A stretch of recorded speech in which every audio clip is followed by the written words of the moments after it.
Good evening, everyone. My God, there are loads of you. That's quite terrifying. There are a couple of terrifying things about tonight, because the other thing is that at some point tonight, my parents are going to meet my girlfriend's mum for the very first time.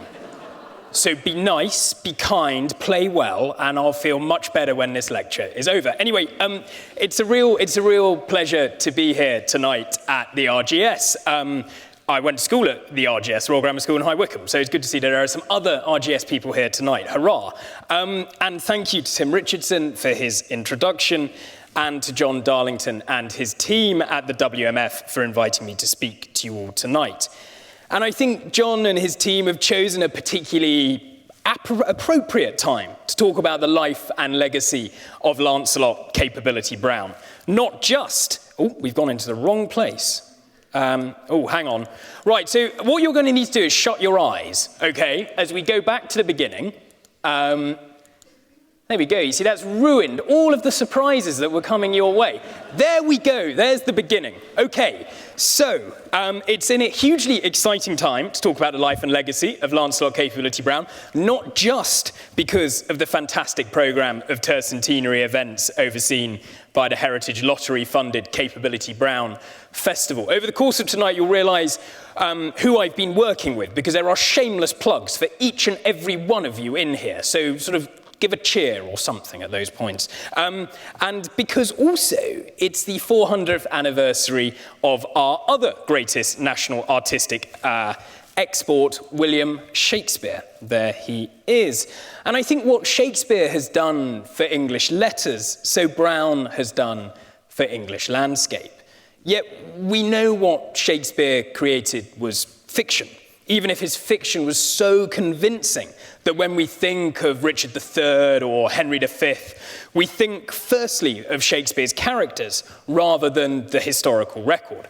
And with Brown, this is a nice shot of Blenheim Palace this morning. This keeps it right up to date, very current. I had a lovely time walking around with a French TV producer. So there's going to be something called like Les Jardins Extraordinaires on RTE later this year. Obviously, I won't be speaking in French because I have this sort of weird camp French voice. So I think I'll be dubbed. I hope I'll be dubbed.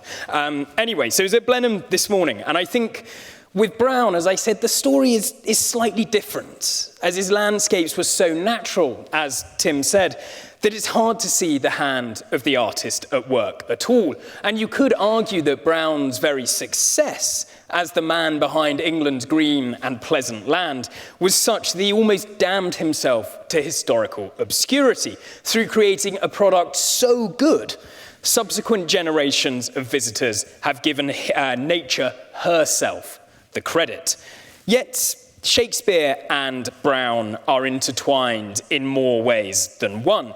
So when plain old Lancelot Brown started his career at Stowe in 1741, he would have seen a bust of Shakespeare peering out at him from the Temple of British Worthies. This bust was part of a 18th century resuscitation of Shakespeare as a national hero that sort of ran alongside that of King Alfred. And this Shakespearean revival, if you like, found its sort of apogee in the actor and theatrical impresario David Garrick's Shakespeare Jubilee of 1790-69. I mean, I think Garrick's sort of like the Andrew Lloyd Webber of the 18th century. There's a joke for all of you 18th century people out there. Yeah, thanks for the laugh, that's great. This Jubilee in true 18th century style included masked balls, fireworks, concerts, processions, no actual performances of Shakespeare, but most importantly a horse race, which as we know is crucial to any good 18th century social event. So Garrick's Shakespeare Temple here in Hampton on the banks of the River Thames was set in a landscape setting claimed for Capability Brown. And there's even, some people think, a familiar face lurking in this zophany. There he is, there. Brown or not Brown? Discuss. There's an art history MA in that, I'm sure. Sorry, that came out really cattily, and I didn't mean that. Anyway, at Charlecote, on the outskirts of Stratford-upon-Avon. He may have caught and heard from his employer, George Lucy, the legend of the young Shakespeare caught poaching in a Charlecote estate and brought before Lucy's ancestor, Sir Thomas, the local magistrate.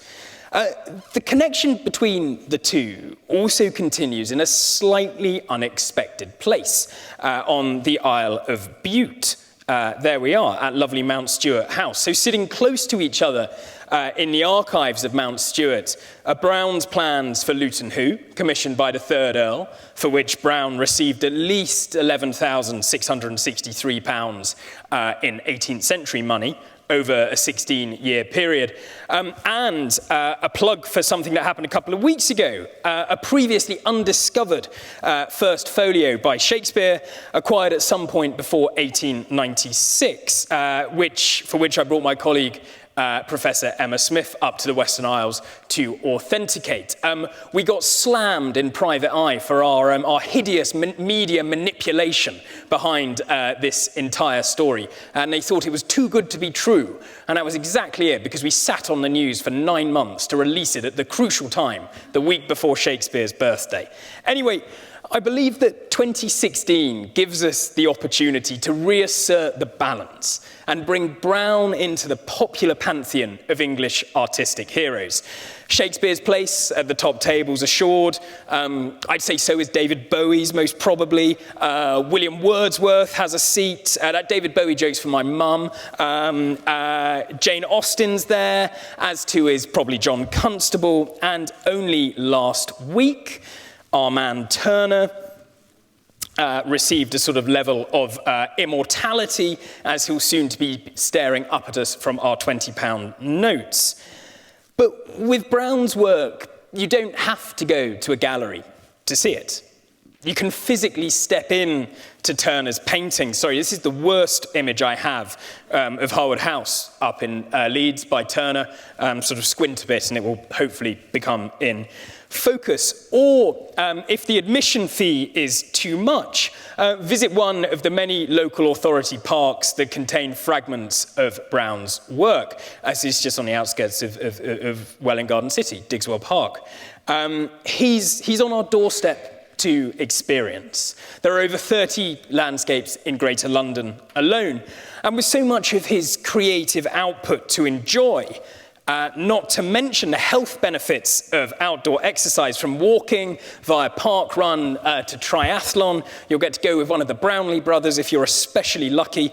I think that what we should do tonight, this is an important night for Capability Brown, because we need to start our campaign for the ultimate and enduring symbol of a cultural icon.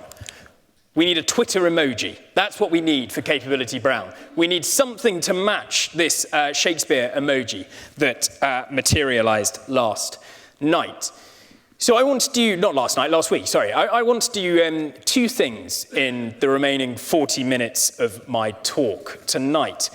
Firstly, I want to talk in more detail about Brown's work at Stowe House and Landscape Gardens, which, as John mentioned, has been a World Monuments Fund Britain 10-year flagship project, and how this site set him on the path to defining the landscape preferences of an age. And if you've particularly enjoyed tonight's lecture, you can go to Stowe and you will get me on iPhone, form. I'll be there as the presenter of a multimedia guide. So if this has been too entertaining, rush down to Stowe and you'll get an extra hour of extra content. Aren't you lucky? Secondly, what I'm going to do is discuss the rise and rise of Capability Brown from the 1930s onwards, and how this prompted an unlikely alliance of clumps and concrete. And I was particularly gratified to see that there is a hashtag clumps concrete for tonight. That's made my night. Anyway, let us to Stowe. And before we go any further, I warned you of shameless plugs throughout this entire talk, so I need to plead your forgiveness for the first time. Working with the National Trust and Stowe House Preservation Trust, I'll be comparing 3 lectures as part of our Capability Found series of events. We've got the Duchess of Rutland talking about Belvoir Castle. I've never met a duchess, that will be exciting. My colleague Jonathan Denby from Oxford University has got the probably the most controversial title of this year's Brown lecture series of Was Capability Brown a Misogynist? Discuss. And finally, Sarah Rutherford, who's here tonight, will be talking about her book with the National Trust, Capability Brown and his landscape gardens. So, back to Stowe. And Stowe is a remarkable, breathtaking, and inspiring place. It's a place of artistic ingenuity and staggering creativity. It also tells the story of the rise and fall of a great English dynasty. So from plain old Richard Temple at the start of the 18th century, the family ended the 19th century as the, I need a deep breath here, as the Temple, Nugent, Bridges, Chandos, Grenville family. So they've done well there. That's a quintuple-barreled name. I thought I would get more laughs. Damn. Over the last 2 centuries, a gaggle of famous artists and architects, including Sir John Vanbrugh, William Kent, James Gibbs, Sir John Soane, have all worked at Stowe. And the owners developed a collection of international significance, including Holbeins, Van Dycks, Rubens, Reynolds, Velasquez, Veronese, Tintoretto, Dürer. Oh, and I guess the one portrait that's internationally and immediately recognizable today, the Chandos portrait of Shakespeare, sold in 1848 to become item number 1 in the catalogue of the newly founded National Portrait Gallery. At the time when Brown, it was a lovely day, isn't it? That was a lovely day. At the time when Brown arrived at Stowe in March 1741, the house and gardens were already well known. Politics, sex, sociability, and great art had already combined to make this rural part of Buckinghamshire the epicentre of English society. Stowe had also, as Tim alluded to, for the previous 20 years been a laboratory for experimenting with different types of landscape styles. And the landscape created by the owner, Lord Cobham, also meant something. Cobham had been stripped of his positions and formal political power for opposing Prime Minister Sir Robert Walpole's Excise Bill of 1733. He dedicated the rest of his life, rest of his political life, to opposing the men and measures of the Prime Minister.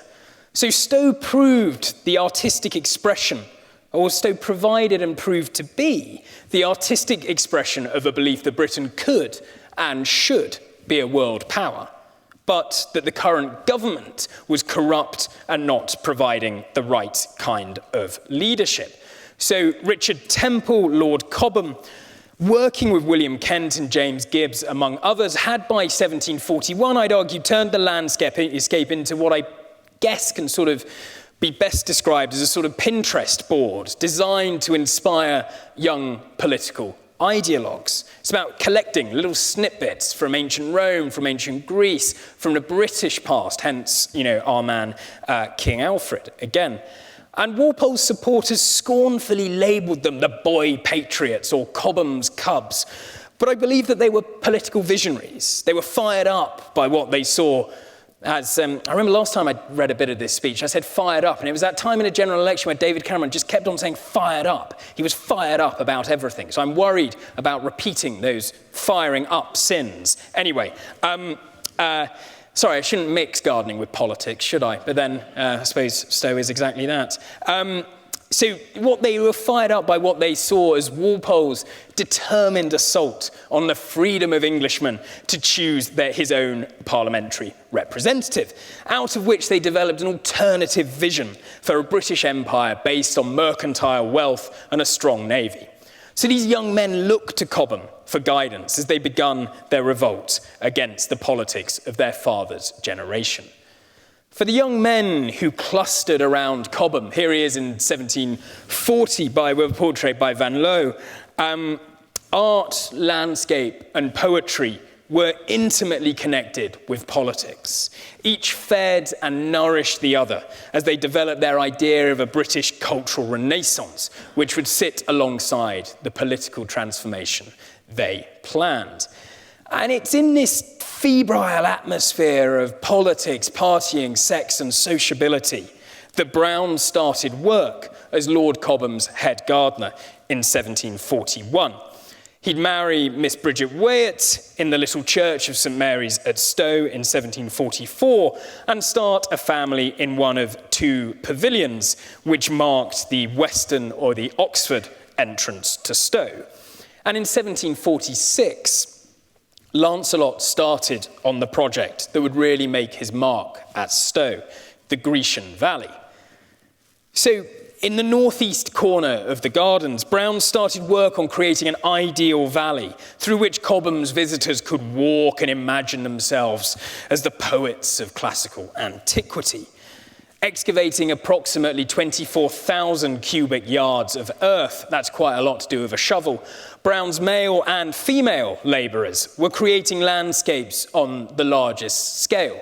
And I think this is something really fascinating that we've found out through a bit of work that I've sponsored at the university, is we've been going through the account books of a lot of these large country houses, which have revealed that it is a far more mixed labour force than we previously knew. During the construction of Blenheim Palace, there's the intriguing entry, 3 maids in a crane. So they're running one of the cranes on the building site. And there's a Miss Elizabeth Bennet, who's a blacksmith. So that's a good one for Jane Austen fans out there. So visiting 2 years into the construction process, Lady Newdigate of Arbury Hall in Warwickshire noted the range of projects that Brown was working on. And she said, I'm not going to do my sort of 18th century lady's voice. I'm just going to use my own normal voice now. So the gardens are daily adding to. The Gothic church, as she labels the Temple of Liberty, James Gibbs's Temple of Liberty at Stowe, is now complete, in which uniformity of task is more apparent than in any other building amongst the numbers here. The windows are painted glass, some of which is extremely fine. The Ladies' Temple, latterly known as the Queen's Temple, is also finished, for which I cannot say we were much delighted in the views of it. It is lately erected a naval pillar, there we are, in honour of Captain Grenville. On the top stands a figure of Neptune with a splinter of the ship in his hands, and on the base of the pillar is inscribed "Great encomiums on this unfortunate young man." There are several grand designs on foot. So here we get to the Brown part of this anecdote or observation as a model of an ancient amphitheatre at Verona, which is to be about 500 foot in circumference. The arena of its original is about that dimension.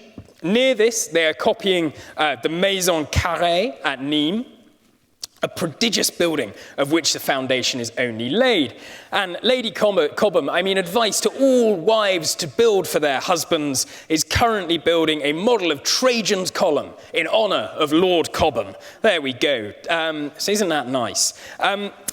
In addition, Brown replaced the parterre off the south front of the house with a lawn. I was trying to go to Stowe at a time when they weren't playing lacrosse, but that proved to be absolutely impossible. So you've got some lacrosse in the background there. So he replaces the parterre off the south front of the house with a lawn. Again, sort of think Blenheim Palace, a similar thing happens. Altered the lakes to a much more natural style and embarked on a massive planting project. So moving through Stowe's landscape is like walking through the different political issues of the 18th century.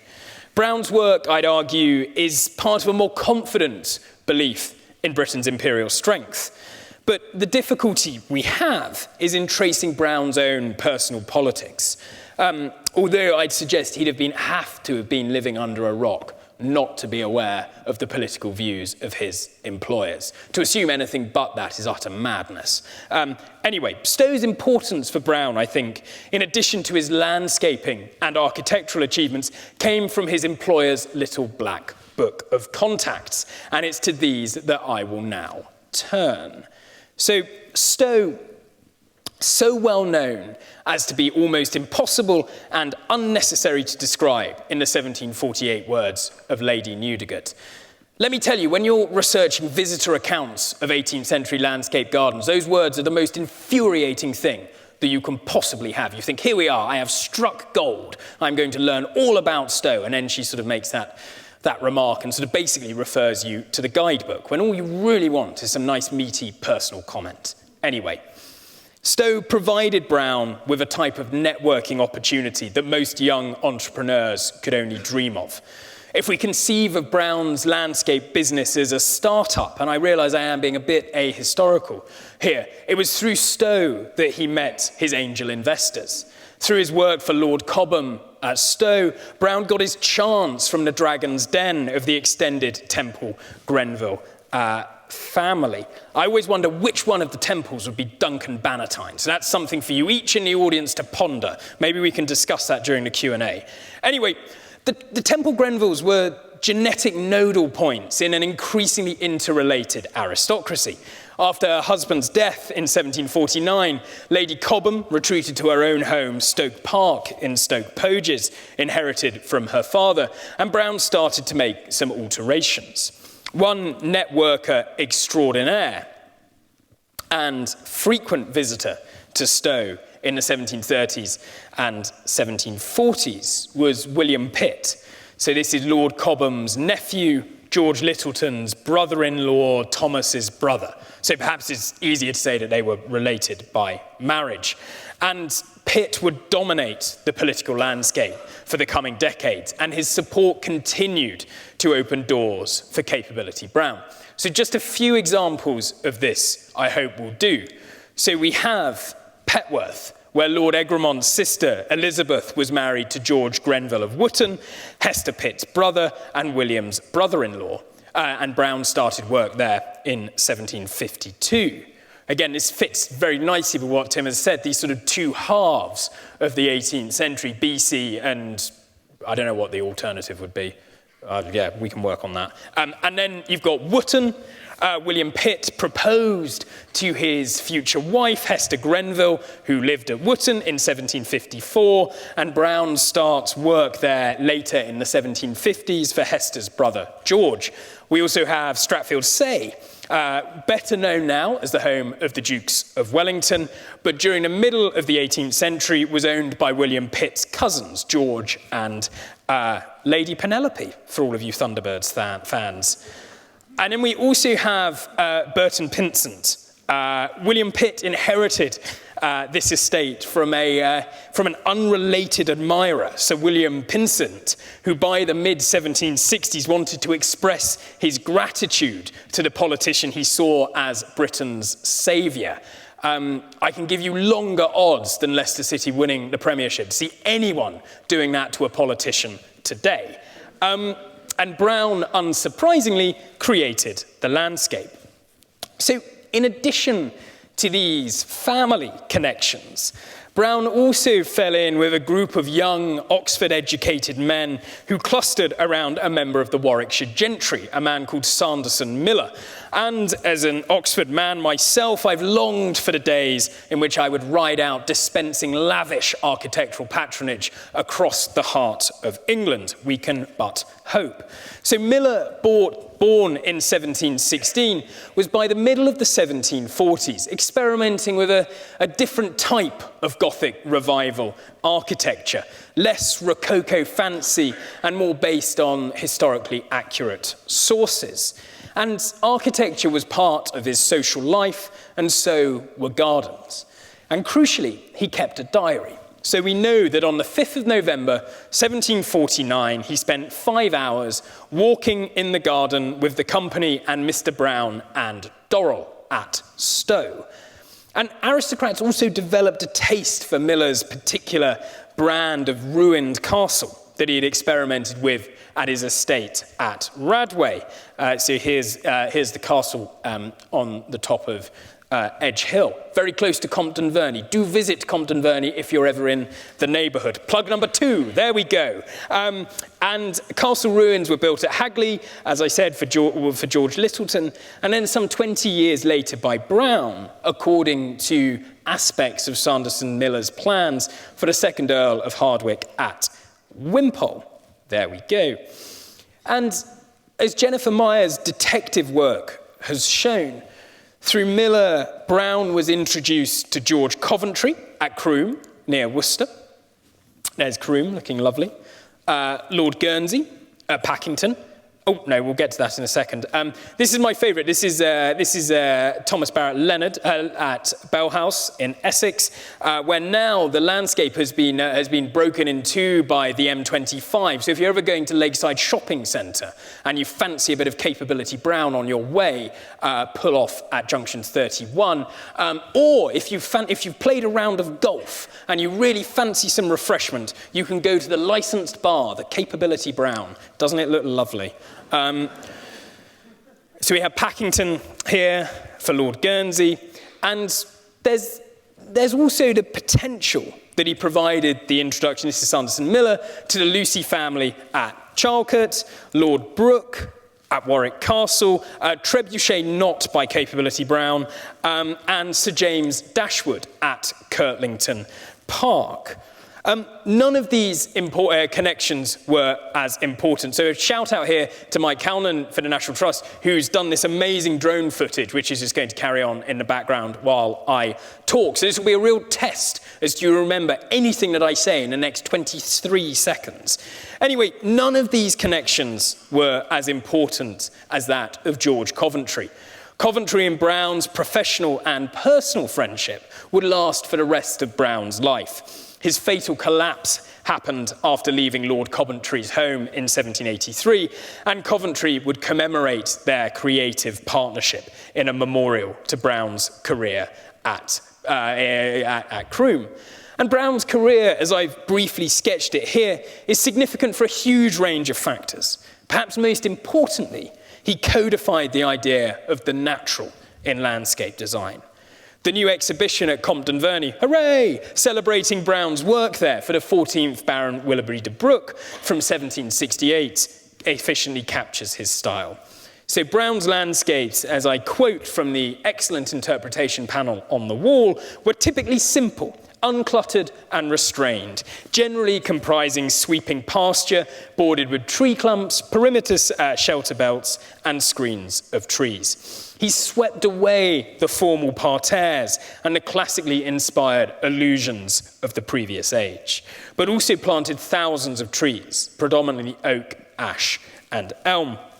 And the resultant landscape was perfectly designed to encourage those 18th century pursuits of hunting, shooting, fishing, and carriage riding.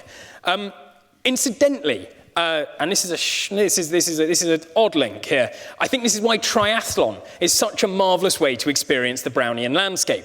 Bobbing in the middle of the lake, waiting to start the swim, you experience the landscape as if you're on a small pleasure boat. You can't quite see round the edge of the lake. Does it go on forever? Where's the swim turn, boy? Why can't I breathe? Why have my goggles fogged up? Why has that man kicked me in the groin? That's my sort of swim experience. You could cycle along the carriage rides. You get a fleeting glimpse of eye catchers designed for those travelling by horsepower.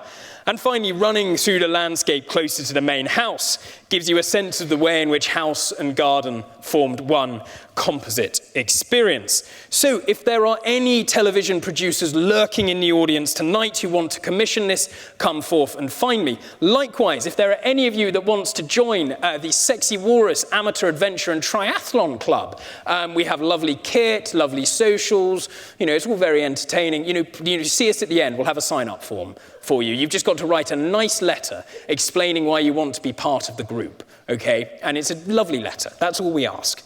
Anyway, Moving on from Sexy Walrus to some more pertinent and important questions, such as how was Brown rediscovered by the Modernists in the 1930s? That's the question I hear you all ask, and fortunately I am going to tell you why.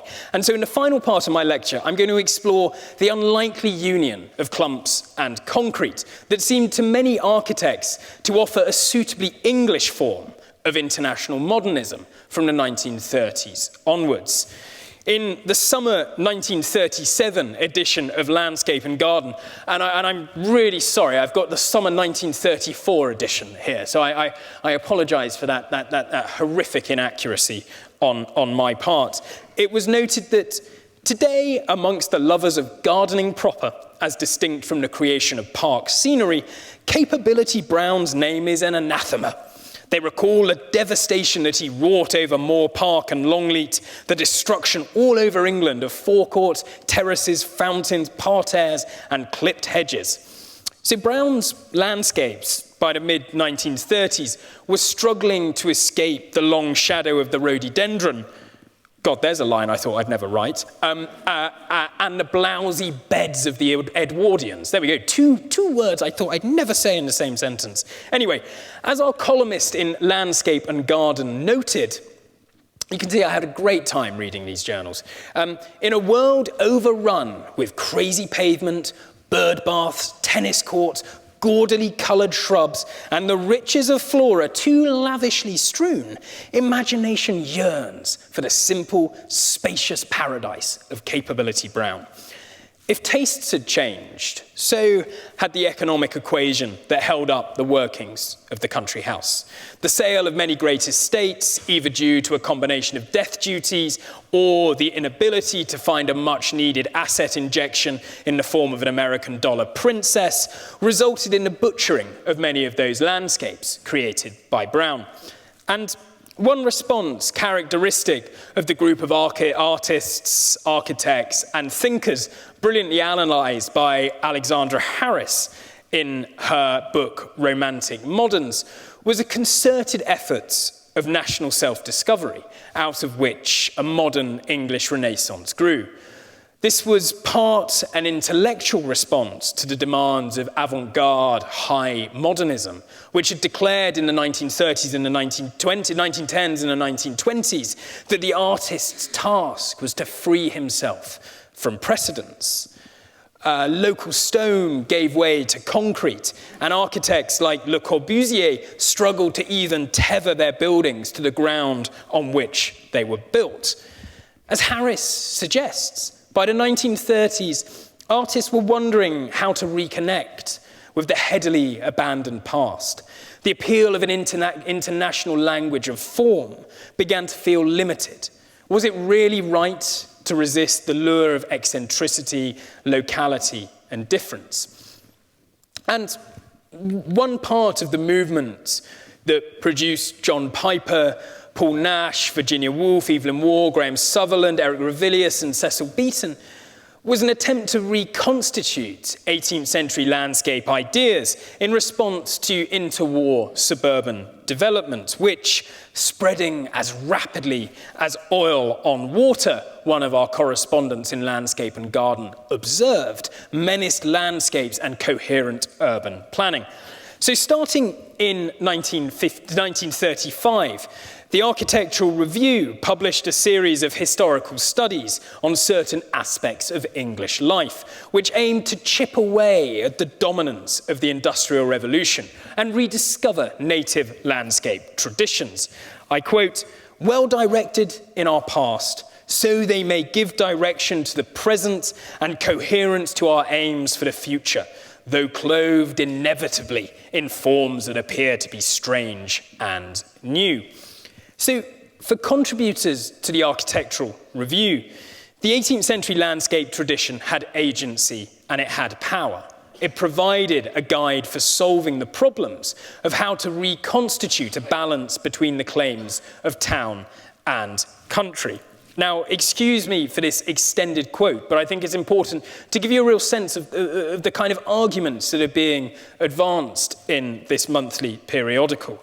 So I quote, The proposition that must now be stated is that the problem can only be solved by a general return to the improving tradition of the English landscape. The tradition which was, for the time being, swamped by the developments of the 19th century. Our interpretation of the people has broadened since the last great period of improvement, and therein lies one opportunity of adding to the tradition. We can attempt to do for the whole community what the 18th century landowner did for his own enjoyment, and only incidentally for the benefit of his tenants. And to illustrate this argument, particularly fitting since I've been at Blenheim Palace this morning, W.A. Eden turned to Capability Brown's landscape at Blenheim Palace and demonstrated the contrast between development where, I quote, great estates are being broken up and broken into by the speculative builder, and a new approach imbued with 18th century principles where the park and the garden are retained in place of the house and a block of flats is built. So, I mean, one thing we could propose the demolition of Blenheim Palace and in its place erect this lovely tower block.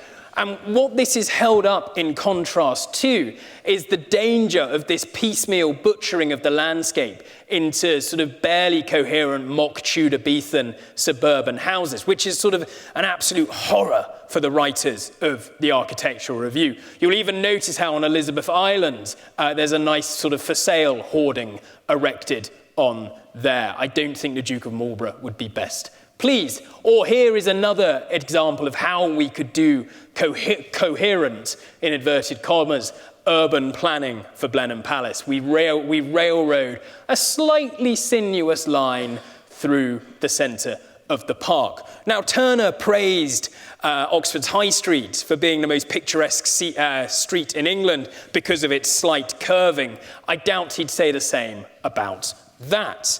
Anyway, this method of adaptive reuse was also further advocated by influential architects such as Walter Gropius and Maxwell Fry, who argued that preservation by sterilisation is not possible on a wide scale, and instead preservation must become part of an active policy of development. So this is Gropius and Fry's plan for housing developments in Windsor Great Park. So again, we maintain the integrity and the coherence of the landscape, but we build these sort of, futuristic visions of the future. I suppose futuristic visions of the future is kind of a tautology, but you kind of get what I mean, I guess. Suburban growth for romantic moderns like John Betjeman meant that landscape for most of us has shrunk into a back garden. Sorry, I don't know what Betjeman sounded like. I could have done a better impression there. And that in order to create innovative responses to interwar challenges, architects, planners, and politicians needed to recapture the 18th century sense of scale and magnificence of vision. Suburban homeowners, like Georgian aristocrats before them, had the opportunity to lay claim to the wider landscape. The garden of tomorrow will not be the hedged, personal half-acre of today, but a unit of the broad green landscape itself, controlled for the benefit of all. So written by the 28-year-old landscape architect Christopher Tunnard, this idea of, I quote, the garden without limitation, of ha-has jumped and vistas borrowed, was a spiky reaction against, I quote, those barren and stereotypical notions of street planning, classic open-air civic centres, which make the present-day schemes of the so-called garden city school of planning such empty and cumbersome achievements. Through articles in the Architectural Review and his 1938 book, Gardens in the Modern Landscape, Tunnard used Capability Brown as an attempt to provide, I quote, a manifesto for modernism in landscape. And Tunnard's approach was emblematic of what Alan Powers has recently labelled romantic regeneration, as Tunnard sought to challenge the sterilisation of large areas of precious and often productive land through preservation. So like Gropius and Fry, Tunnard used a Brownian landscape, Claremont, to illustrate the achievement, the alternative. And I quote, "Estates such as Claremont are becoming permanently sterilised as built over areas, while with rational planning of the whole area and the concentration of dwellings in certain parts of it, more people might yet be housed and virtually the whole estate might be left open for the benefit of the residents and the public." So you see, this is what Tunnard hopes for, is by maintaining the coherence of the Brownian landscape, you can accommodate 6,000 people, whereas if you parcel it up into tiny little chunks of sort of, from fillet steak down to the sort of, dodgy bits of meat you don't really want, you're not going to end up with any coherent sense of urban planning. And I thought this is sort of particularly, to those of us so used to the preservation of country houses today, I think this is a particularly sort of worrying and terrifying sign. So I'm going to accelerate over the war years, over the Second World War, to 1950, and the publication of this. I realise I have taken the most boring photo imaginable of this book, but it is hugely significant, as all of you Brown fans out there, of which there are so many of you, will know, for this is the 1950 publication of Dorothy Stroud's landmark biography of Capability Brown. And the introduction, written by Christopher Hussey, argued that Brown's style of landscape needed to be rehabilitated. He praised, this is Hussey speaking, he praised the timeliness of the present work, which had the potential to set focus with the aesthetic trend of his and our own times. Indeed, Hussey suggested that rather than an ahistorical investigation into an artistic figure, the main impulse behind Stroud's research, which had begun in 1936, has, I quote, "undoubtedly been the growing concern with problems of country planning, preservation of scenery, and the relation of buildings to their setting." So Hussey's introduction is rooted in the challenges facing the architectural and landscape design professions in post-war Britain. When held up as an example of landscape management, Brown, Hussey argued, and Stroud crucially demonstrated, I quote, "should put us to shame who men of little faith seek an immediate return for such niggardly sums as are expended in public plantations by resorting to flowering crabs and shrubberies." Got a bit Monty Python then. Building on thanks for the titter.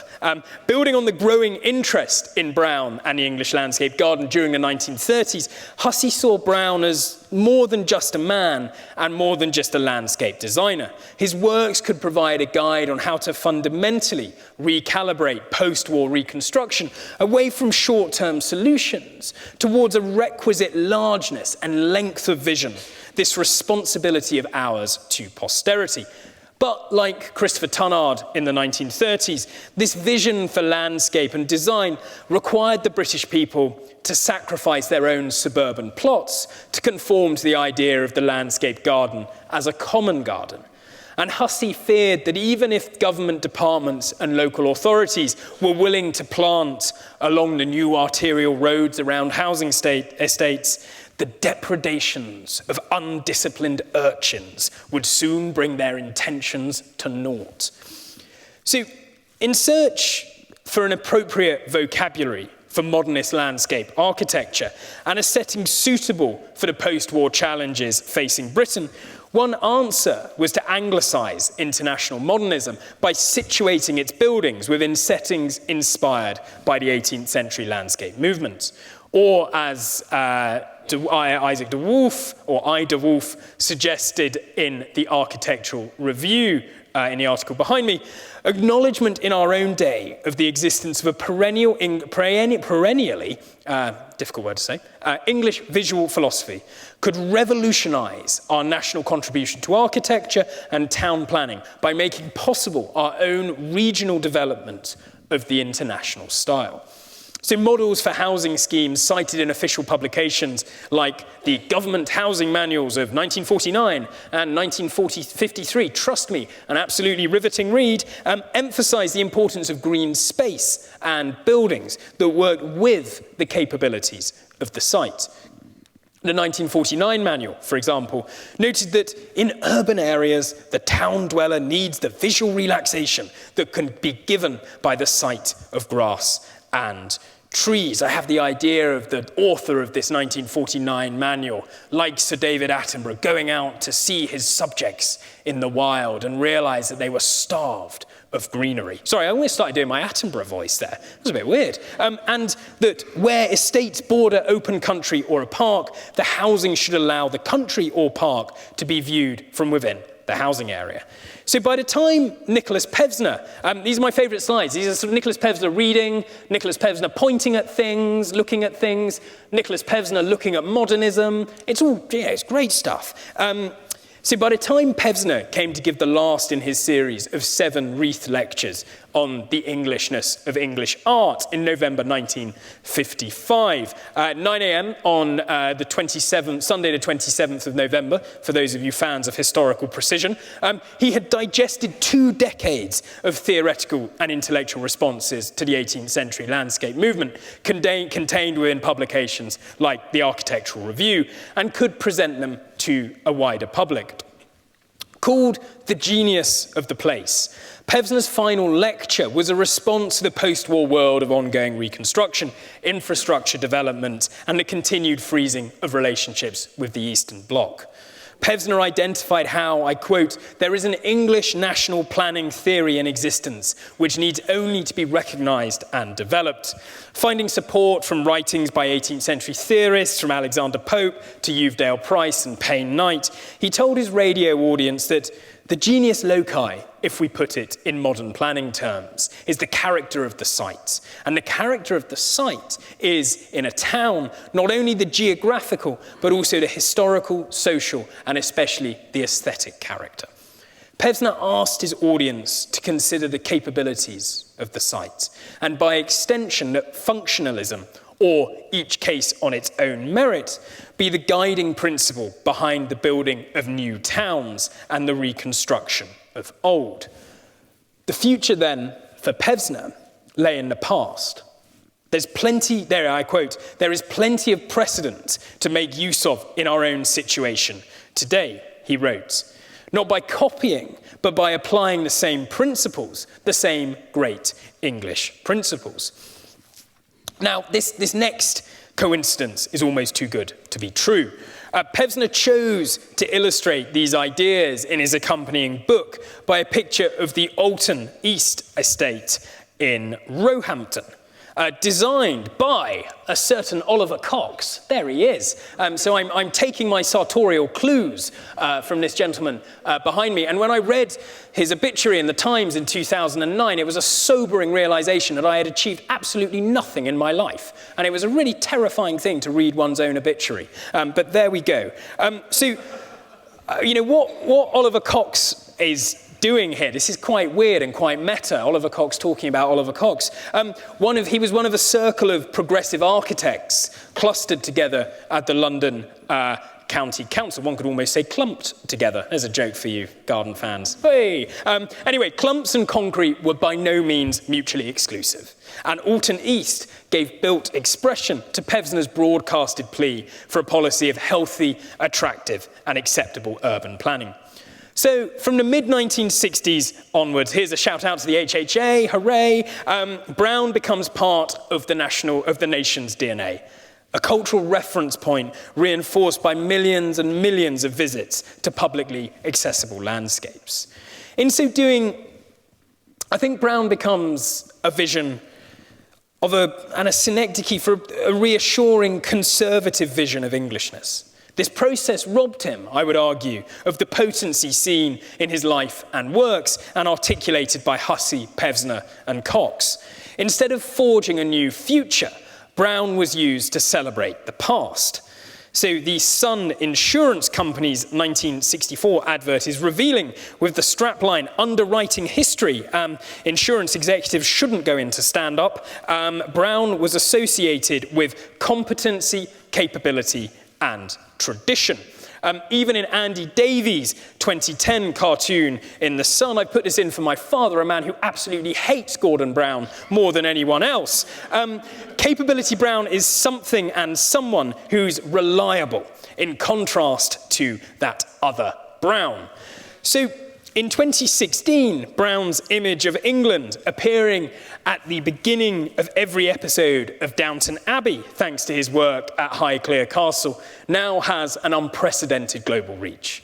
Where Highclere's grounds have been millennials' introduction to the English landscape garden, I had to put this in, a wet-shirted Colin Firth emerging from the lake at Lyme Park, 12 metres of Colin Firth ribbed for your pleasure, served a similar purpose in the mid-1990s. But I think this popularisation has, however, denuded, it's taken away from Brown his potency. His tripartite concoction of trees, grass and water now represent a reassuring vision of Englishness, stable, secure, remote from the challenges of the 21st century and easily marketable to domestic and international tourists.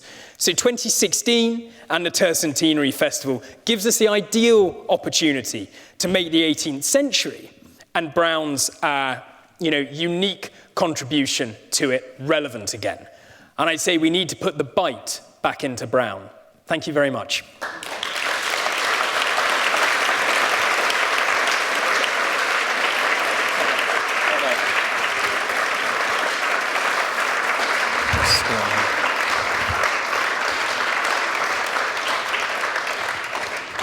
Thanks very much, Oliver. That was a really rich and thought-provoking talk. We writers called in the age of the internet content providers now, and I think there was an awful lot of content there. So we're going to have a little bit of a Q&A now. Well, what I would really love to happen, given the Oliver Cox theme here, is for people to put up their hands and say, I'm Dr. Oliver Cox, and then somebody over there, I'm Dr. Oliver Cox, Spartacus style. So let's imagine that happen. So if you have a question, please put your hand up, and one of the two ladies with roving mics will come to you for you to give your question to Oliver.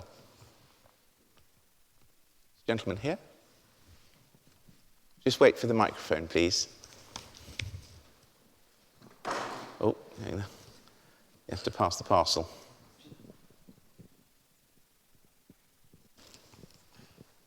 Thank you for a wonderful talk. I'm not sure whether I've got a question or an observation, but please respond either way. By about 1750, the steam engine was half a century old. The Marlborough Wars were over. The country was rather peaceful and wealthy, and the Industrial Revolution was beginning to get underway.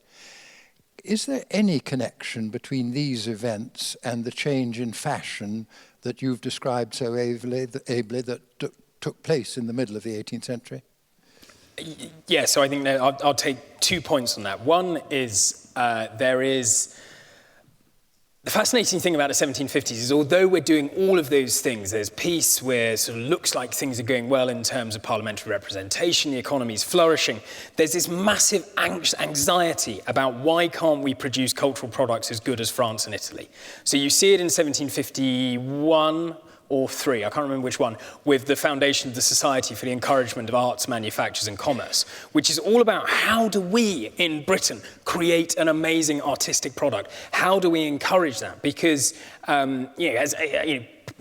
stereotyping it slightly, but before 1750, who are we looking at great English artists? I mean, we're calling up Hogarth and John Wotton, probably, and then, foreign-born artists, Michael Dahl, Kneller, those kind of people, Van Dyck, a bit earlier before that, obviously. So 1753, I think, strikes me as a really interesting moment where we're trying to encourage domestic production of great art and great architecture, and I think also great landscapes. One of the ways in which the Society for the Encouragement of Arts, Manufactures and Commerce, now the RSA, does it is they launch these annual premiums for who can who can plant the most trees. So you can win a premium for being the best forester.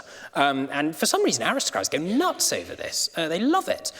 So if we have, this sort of moment of cultural anxiety, I do think there is a moment of cultural anxiety that happens here. But with that, there is also a burgeoning sense of self-confidence. And this self-confidence is another plug for Compton Verney was last year we did an exhibition called Canaletto Picturing Britain, or Celebrating Britain, sorry, which was all about how when Canaletto comes for that three-year period in the 1750s, he's picturing Britain warts and all. So there is this newfound sense of actually we're doing all right, we're doing quite well. In terms of the relationship to the Industrial Revolution, I don't want to step on the toes of Professor Sir Roderick Flood at Gresham College, who's writing an economic history of British gardening at the moment. But I think what I'm sure his research will prove is that there is a very interesting interrelationship between canal construction in the later part of the century, between canal construction and landscape gardening.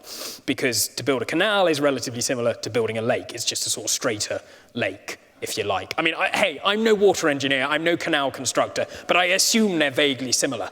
And I think the other thing is in terms of, and I think this is a really interesting opportunity for changing some of the ways in which we understand the role of the country house in 18th century economy and society, is that the country house is really a driver of economic change. I really firmly believe that. It's not just a repository of nice things. It's about, it's the firm. It's a business. It's about making it's about turning over as much capital as possible to hand it on to your successors. So I'm very interested increasingly in that relationship between industrialization and between landscape gardening. I think the really interesting part of Professor Flood's research has been to suggest the sheer amount of money that is passing through Brown's hands. Between 1761 and his death in 1783, it's estimated that he has over £700 million worth. In today's money, £750 million worth of contracts. He's able to buy Finstanton for the equivalent of about 20 million quid today. So he's clearly doing very well out of it. And I think one of the reasons that he's doing very well out of it is he's a new type of person. He's a new type of 18th century creative entrepreneur, creative businessman who's selling a service. He's selling a profession. He's someone that can do landscape. And I think that's a slightly new aspect that's really interesting and I'm sure will be touched on in Professor Flood's book when it comes out. Thanks, Oliver. I mean, some of his clients, of course, were industrialists, weren't they? And owned mines, places like Trentham and so on. Next question. This gentleman there. During your wonderful talk, a sudden realization hit me that the sort of mini tower block that you find in Islington, surrounded by 3 trees and a bit of green space, which is a desert with a couple of dog turds on, is actually derived from Capability Brown. And I just wondered how you'd say how that sort of Martin's vision for Roehampton was filtered through to these mini sort of brown tower blocks that you find scattered around Islington. I think I'm scared of getting involved in contemporary planning disputes because I think I'm very badly qualified to advise on them. But I think what I'd say is, I think one of the challenges facing contemporary development now is that we've lost track of the relationship between the landscape and the built environment. And the landscape is always an afterthought. And I think if we're going to create coherent, engaging, brilliant cities for the future, we have to relate landscape back to architecture. And I think there was a really fascinating article FT Weekend last weekend talking about these sort of urban roof gardens. Are they just a sop to naturalism? Are they just a little bit of balcony of greenery? Is that all we need? I would argue no. I think we need to think about how we're revitalizing our urban space. And I think in terms of Capability Brown's legacy here in London, and this was a point that John made brilliantly, is that whenever you see that sort of bird's eye view from Centre Court at Wimbledon, you're looking out onto a brown landscape because the All England Club bought 13 acres of what was Wimbledon Park, commissioned for the second Earl Spencer, by the second Earl Spencer. So there's a really lovely combination of 2 English icons there of the sort of, the green grass of Wimbledon and the green and pleasant land of Capability Brown. Sorry, I realise I'm talking in slogans here, but you get the sense. I think there's a really interesting opportunity here to talk about what Englishness and what Britishness means in the 21st century, and I think that's what these 2016 celebrations are really starting to provoke, is that kind of really sort of quite meaty discussion. Oliver, can I just say, we just establish there is no such thing as a Brownian tower block? I mean, of course, he didn't design any tower blocks, but I think the reason the modernists and Tunnard and people like Corbusier I don't know if Le Corbusier did, but certainly Tannard liked 18th century landscapes, and particularly Brown's, was because they offset the house so well. And they're architects, they're object-focused. Le Corbusier, as you saw from the image of the Villa Savoye, just wanted a green plinth. And this is echoing what you were saying earlier. So many architects in the past and present really desire the landscape simply to be a plinth upon which their wonderful object can sit. And I think that is a big part of the reason why modernist architects thought they liked the Brownian landscape. And I think that the debate amongst the architectural profession sort of, you see, we practice this double act, it's seamless, isn't it? That debate about in the architectural profession, I think, there's a slightly different debate going on in the political arena during this time. So for my sins, I trawled through Hansard for all of the references to Capability Brown. I mean, I say I trawled, I did a keyword search. Had I done this research 20 years ago, I'd have been trawling, but thank God for the internet. The keyword searches from Hansard were quite revealing, because what it suggests is that Brown becomes enmeshed in this debate about utility versus beauty. How do we create a post-war infrastructure that has an element of beauty? And I think Brown is held up as an example, but there isn't really much understanding about what Brown actually means. He's sort of, whenever you see a landscape architect mentioned, Brown is the first name that comes to mind, without a real sense of what it is that he achieves. But he's mysterious. He's a chimerical figure in some ways, and he can be used as a sort of catch-all figure, as in a sort of an escape route, in a way, for all sorts of people, landscape architects included, probably. Any other questions? Yes. I'd like to return to the economic question which you responded to, the first interesting question. And in passing, I would observe, I think probably, that the timing of Brown's flowering is probably the last time when investing in land is the most efficient way of investing your money. And quite soon after that, investing in steel and shipping, construction, railways, canals becomes more important. But between 1750 and 1780, it's the last gasp of investing in land as the most efficient thing.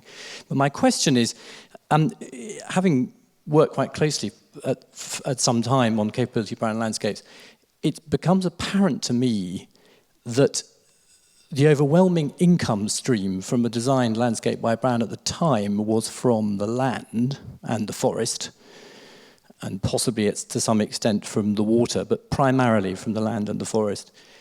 Now, when faced with restoring or protecting, maintaining the integrity of Brownian landscapes, the buildings within those landscapes are what yields the income. And any estate manager for a large Brown estate now will obviously know that well. So my question is, how do you see the overwhelming increase in the yield from the buildings within Capability Brown landscapes matching the incredible cost of maintaining the husbandry in a way that is actually sympathetic to the archaeology, to the vision, to the wildlife, and to the landscape? Gosh. I'm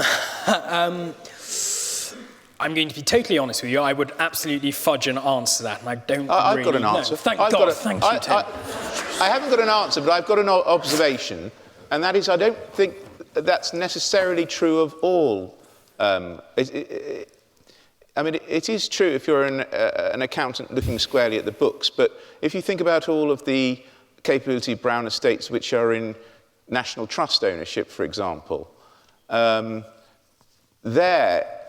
National Trust, and I don't think I'm betraying any secrets here, has now understood, rather belatedly perhaps, the commercial value of gardens, in that surveys of visitors have been consistently showing for decades, I think, that the main reason visitors go to National Trust properties is for the garden and the landscape. So in a sense, the driver there, the economic driver in terms of visitor numbers, actually is the landscape. So it's not exactly true. You know, perhaps someone from the National Trust has something to say. Well, I work for the National Trust while I was doing that. But I mean, I think you're obviously right with the few landscapes that are properly restored by the National Trust, or indeed English Heritage or privately. But most Capability Brown landscape now, in terms of acreage, is not run by people who are primarily... Well, I said it was an observation. yeah, and I think so my real question is, given we're talking about the 300th anniversary of the whole of the legacy of Capability Brown and his followers, what's the recipe, if you like, in planning terms, for retaining as much as possible of the fabric and the wildlife and the molehills and the stag-headed oaks and all the rest of it, while actually the income a private owner will see is coming from the cottages, from the light industrial units in the walled garden. I mean, you know it. Yeah, there's no incentive. No, it's not an easy answer to that one. Thank you. We've got time for one last question, potentially. There's a lady just here.